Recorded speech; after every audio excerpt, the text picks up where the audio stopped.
The Centers for Disease Control and Prevention has confirmed the first U.S. case has been detected in Washington state.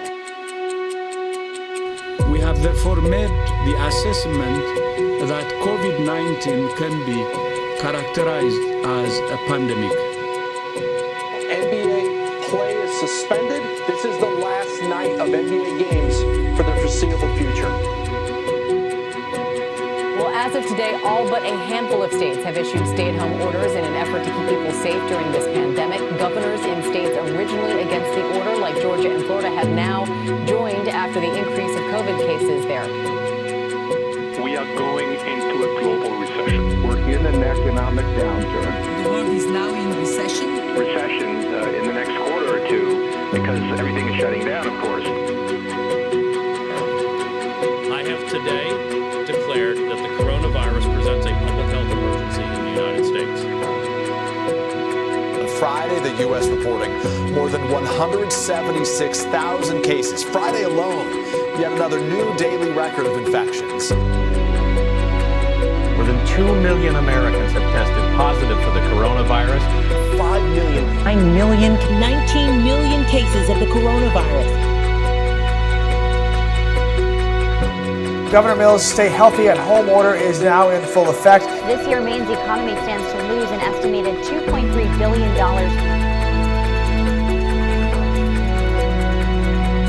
Kind of felt like sports just took a timeout.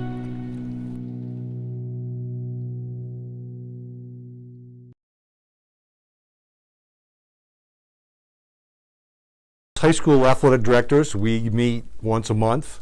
And this summer, we met once a week just to start talking about what things would look like, what are some of the things we're going to have to deal with. We each started to draft our own protocols. We shared, we cut and pasted. Before the fall, we were having lots of coaches meetings.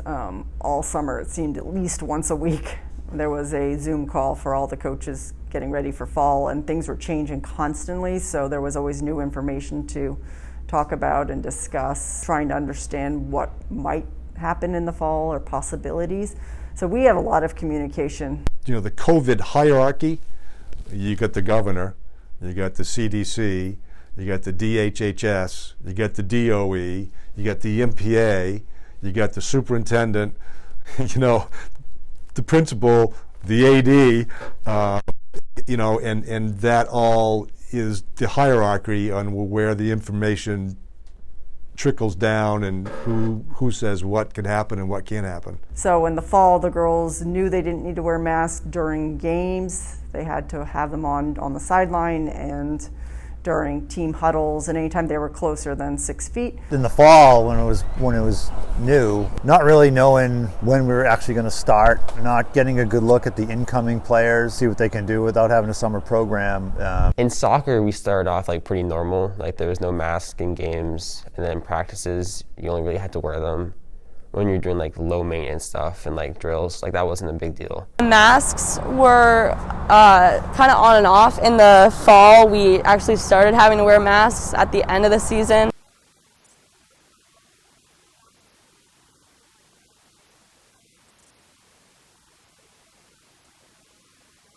Kind of an annoyance because it's hard to catch your breath sometimes.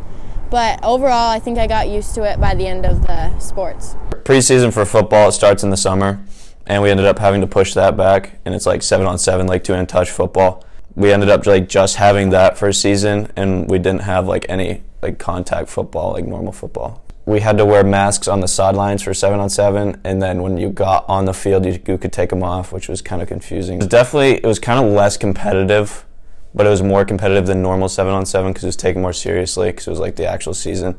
It was definitely not the same at all because like just contact is like the whole purpose of football is like, you know, tackling and running and everything, and you know, putting on the pads is like what makes football football, and then you like take that away and it's just 2-in-touch like backyard football. It doesn't feel the same at all. Did you have fun? I definitely had fun.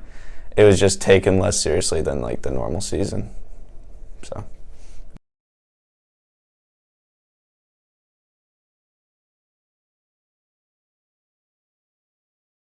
At first I was a little worried that we probably wouldn't get a season. Yeah, well, it was just tough because like we're inside for basketball, so it was definitely like the odds were stacked against us, and we're kind of just like, you know, just being inside just isn't really COVID friendly. So I definitely had doubts about that. When we finally knew we were going to get going, I actually got COVID, so I was out. I was all excited to get going, and we practiced for 3 days, and then we got shut down again. So then I was kind of like, I don't know if it's going to happen. And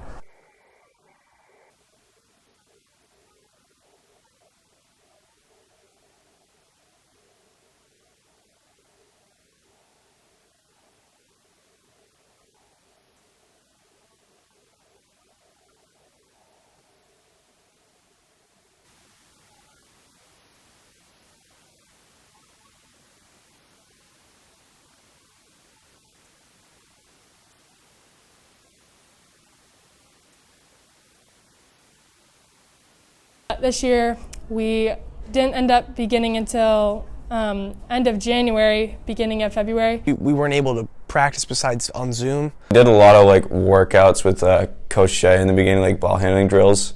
We just had our own ball and we were like in our basements just like dribbling on the ground. And sometimes it like sucked because we'd have like our moms on like Zoom calls for work, and we'd be like in the basement at like 10 a.m. just dribbling a basketball. We also had Chris do some workouts with us, like core training and stuff. And then we also had some guest speakers come in that were like way too long. Like it would be like 2 hours of them just like talking about something, and like it was definitely valid, like good information to have. But like at the end of a dribbling session with a core workout with Chris and then 2 hours of a guest speaker, it just like was not a good mix.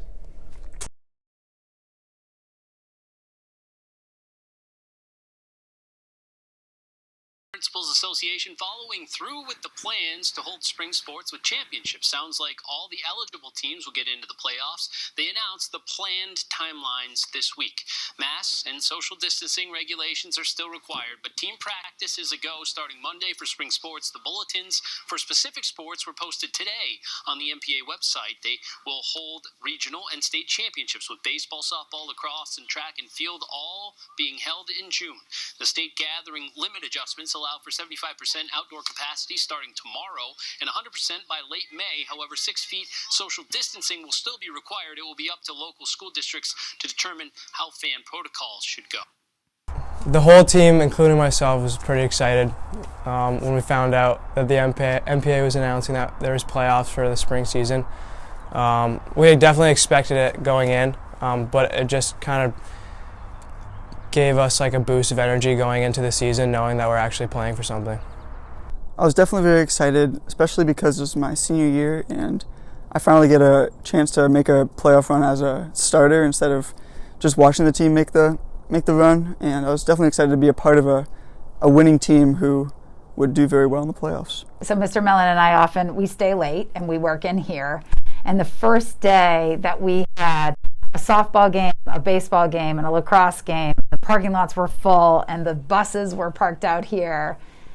That was such an awesome feeling. It was wonderful, of just this kind of shock and awe of how much it was just being missed, this piece of normalcy, and having students in the stands and things like that. It's super exciting. I like going to games.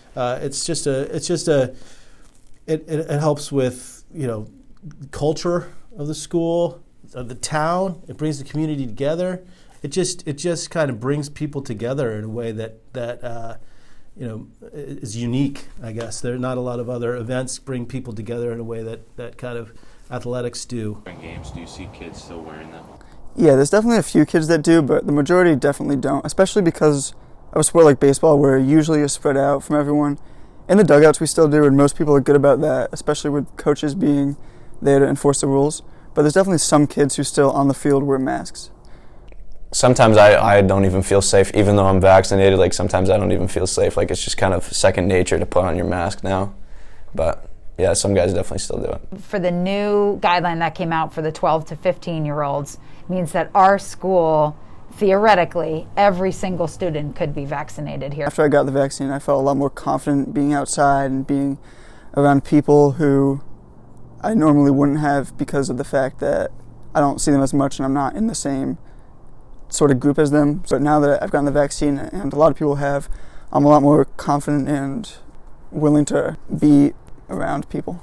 I think that the vaccinations even now have lifted a lot of anxiety around getting quarantines and wearing masks. Now that some of the girls on our lacrosse team have gotten both shots, they're now not at risk anymore of getting close contact or anything like that. So I think everyone's starting to feel a little bit more comfortable on the field with masks on, but also off the field without having that risk of not being able to play.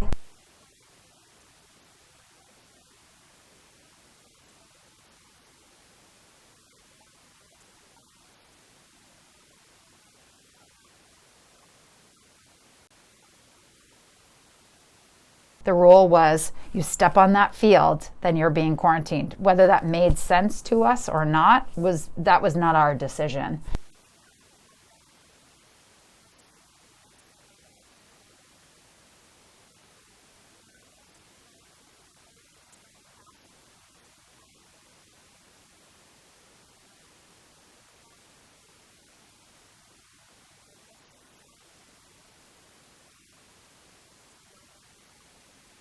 I mean, the first game back, they were a little rusty and, missing passes that they normally would make. Just not being with each other and seeing how they interact definitely affected them.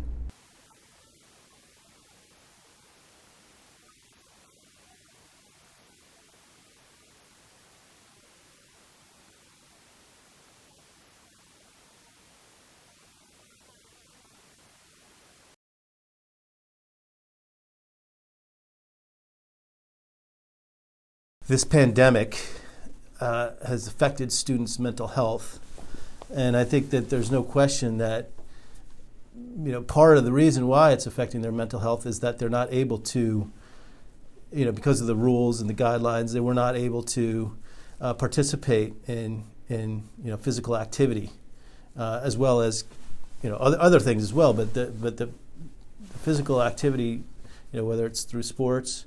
Or whatever it might be, is definitely impacting their mental health. I think it just, with not playing sports, it kind of just made me less motivated with my schoolwork and academics as a whole. I think being part of a team helps you feel part of a group and helps, make you feel less isolated and alone, which I think some students being at home felt.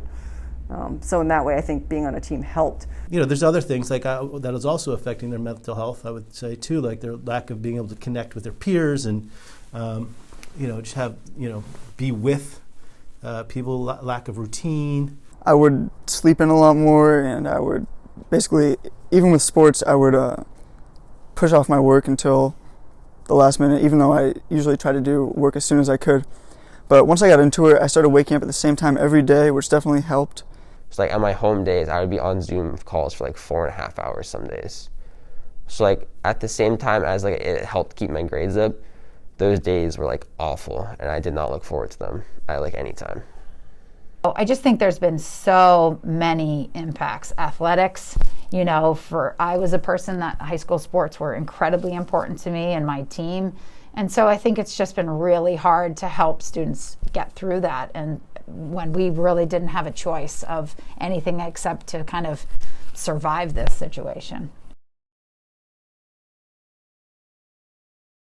What I appreciate, about this past year is really this community, that not, Freeport High School, RSU 5, the towns, it's a strong community, and people have been through a lot, but people have also worked together incredibly in ways to support each other in ways that really surprised me. In some ways we don't really realize, I think it benefited us in the long run.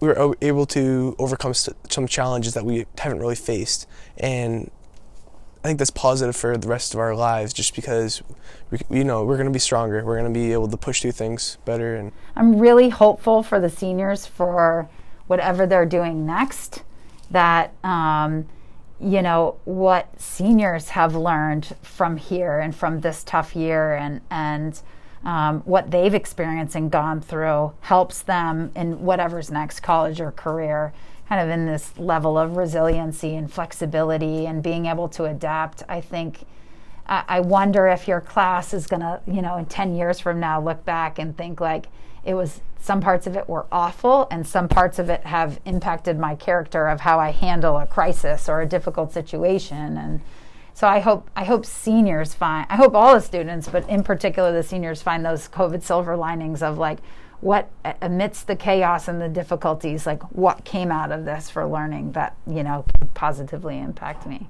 I feel like I can almost do anything now because I've been able to work hard and stay motivated through COVID, and like been able to work hard while staying home, and kind of just having that senior season of football, which we've been all working for, taken away from you and still had that motivation. It was kind of, I feel like I can almost do anything.